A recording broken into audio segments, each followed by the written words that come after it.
नमस्कार मित्रांनो, आपण ट्रेक सिरीज सुरू केली आहे. त्यामधला हा पुढचा व्हिडिओ बघा काय आहे. शरदने 15 सामन्यात काही धावा केल्या. 16व्या सामन्यात त्याने 150 धावा केल्या. त्यामुळे त्याच्या धावाची सरासरी 5 ने वाढली. तर एकूण 16 मॅचची सरासरी किती लक्षात घ्या. कोणती मॅच खेळल्यामुळे त्याची सरासरी वाढली आहे? 16वी मॅच. म्हणजे 16वी मॅच मध्ये तो मागच्या मॅच पेक्षा जास्त धावा काढल्या, त्यामुळं सरासरी 5 ने वाढली अख्ख्या 16 मॅचेसची.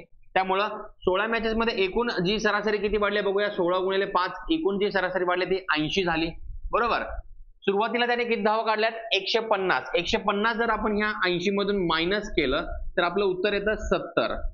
तर हे जे 70 असतं तर हे 70 जे येणार उत्तर आहे ते तुमचं काय असतं, तर ते तुमच्या अगोदरच्या म्हणजे 15 मॅचचे एकूण 15 मॅचची ही अशी तुमची सरासरी, ही 15 मॅचची सरासरी धावसंख्या झाली.